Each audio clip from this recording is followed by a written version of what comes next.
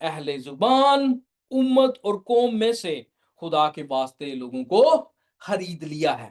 یاد رہے، یاد رہے، حضرت ابراہیم کی قربانی دراصل اقوام عالم کی برکت کے لیے ایک تصویر تھی جو مسیح یسوع میں پوری ہوتی ہے۔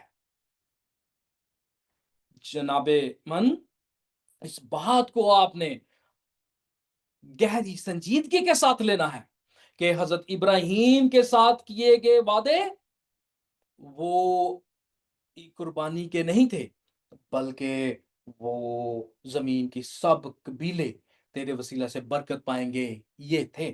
اور وہ بات برہ جو خدا کا ہے، اس کی قربانی، اس کے ذبح ہونے کے وسیلہ سے ہم پورے ہوتے ہوئے دیکھتے ہیں کہ ہر ایک قبیلہ، ہر ایک اہل زبان اور امت اور قوم میں سے خدا کے واسطے لوگوں کو خرید لیا گیا ہے۔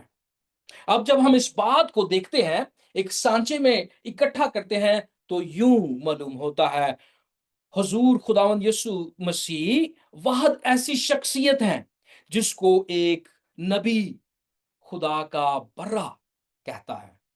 مذہبی عبادت میں برہ کا کام کیا ہے؟ قربان ہونا۔ حضرت آدم اور حوا کے واقعہ میں ہمیں قربانی کا تصور ملتا ہے کہ کوئی قربان ہوا تاکہ ان کے اس چمڑے کے بدلے ان کی شرم چھپا لی جائے۔ حضرت ابراہیم کے ساتھ وعدہ کہ اس کے وسیلے زمین کے سب قبیلے برکت پائیں گے، اس کا نشان قربانی کے ساتھ دیا، اور وہاں بھی ابراہیم کے بیٹے کی جگہ ایک بکرا قربان ہوا۔ حضرت موسیٰ کو بھی بکرے کے وسیلے ایک نشان دیا گیا، جس میں ہم سیکھتے ہیں کہ ایک برہ کو قربان کیا جاتا ہے، اور وہ خاندان اس بکرے کا خون جب اپنے گھر کے دروازے کے اوپر لگاتا ہے، اس کی وجہ سے موت کا فرشتہ اس خاندان کو چھوڑ جاتا ہے، کیونکہ وہ وہاں پر برے کے خون کا نشان دیکھتا ہے۔ یسایہ نبی مسیح کے 700 سال پہلے اس بات کی دلیل دیتا ہے کہ وہ گویا ایسے ان کے سامنے قربان ہوا جیسے بیڑ اپنے بال کترنے والوں کے سامنے خاموش رہتی ہے۔ اور خوبصورت بات ہماری مرکزی آیت کہ یحییٰ فرماتے ہیں کہ دیکھو خدا کا برہ جو دنیا کے گناہ اٹھا دیا جاتا ہے۔ اور یہ بات اس بات میں اہتمام پاتی ہے کہ خدا کا برہ جس نے باغ عدن میں آدم اور حوا کا بدن چھپایا، خدا کا برہ جس نے اپنے خون کی نشانی کے وسیلے اسرائیل اور ان تمام لوگوں کو بچایا، ان سب لوگوں کو موت کے فرشتہ سے چھڑایا، اور حضرت ابراہیم کی قربان گاہ پر مصلوب ہوا۔ اور اس سے اور بڑھ کر آپ واحد ایسا برہ ہیں جس کو ایک نبی لقب کے طور پر پیش کرتا ہے کہ دیکھو خدا کا برہ جو دنیا کے گناہ اٹھا لیا جاتا ہے۔ اب اگر یہ بات آپ کے لیے حقیقت ہے اور آپ اس پر ایمان رکھتے ہیں، تو یقیناً آج جب آپ اس برے کے خون کو اپنے اوپر مانگیں گے، تو وہ برہ اور اس کا خون اس قابل ہے کہ آپ کو آپ کے گناہوں سے نجات دلا سکے۔